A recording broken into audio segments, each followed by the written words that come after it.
కొందరు ఆల్రెడీ వ్యాపారం స్టార్ట్ చేశారు, బాగా ఉండాలనుకుంటే కనుక మనకి సింపుల్ రెమెడీస్ కొన్ని ఉంటాయి. కాకపోతే ఎప్పటికప్పుడు చేసుకుంటూ ఉండాలి, వీటిని చేసుకుంటూ ఉండాలి, చేసుకుంటూ ఉంటున్నాయి. లేకపోతే తుమ్మితే ఊడిపోయే ముక్కులాగా ఉంటుంది అనమాట. అంటే వ్యాపారం బాగోలేని వాళ్ళ పరిస్థితి నేను చెప్తున్నాను.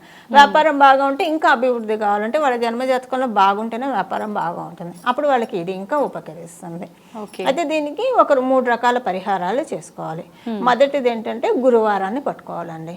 గురువారం పూట శ్రీం గజలక్ష్మే నమః అనే ఈ నామాన్ని, శ్రీం గజలక్ష్మే నమః, శ్రీం గజలక్ష్మే నమః, శ్రీం గజలక్ష్మే నమః, ఈ నామాన్ని వీలైనన్నిసార్లు ఒక 15 నిమిషాలు, ఒక అరగంట జపించాలి. అరగంట జపించి కుదిరితే ఇప్పుడు మీకు శంకు పుష్పాలని తెలుసు కదా, తెలుపు రంగులో ఉంటాయి, బ్లూ కలర్లో ఉంటాయి. బ్లూ కలర్లో ఉన్న శంకు పుష్పాలని అమ్మవారి దగ్గర పెట్టాలి, లక్ష్మీ అమ్మవారి దగ్గర పెట్టాలి. అది కూడా గజాలతో అభిషేకిస్తున్న అమ్మవారి ఫోటో దగ్గర, చిత్రపటం దగ్గర పెట్టాలి ఉంటే, లేదా ఏదైనా లక్ష్మీ అమ్మవారి చిత్రపటం దగ్గర పెట్టచ్చు. ఇదొక పరిహారం.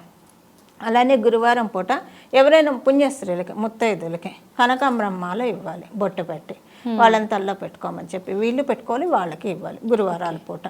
ఇంకొక రెమెడీ ఏంటంటే బుధవారం పూట, ప్రతి బుధవారం 9 నుంచి 9:30 లోపల మనకి అష్టలక్ష్మి స్తోత్రం ఉంటుంది తెలుసు కదా, సుమనస వందిత సుందరి మాధవ అంటూ మొదలవుతుంది.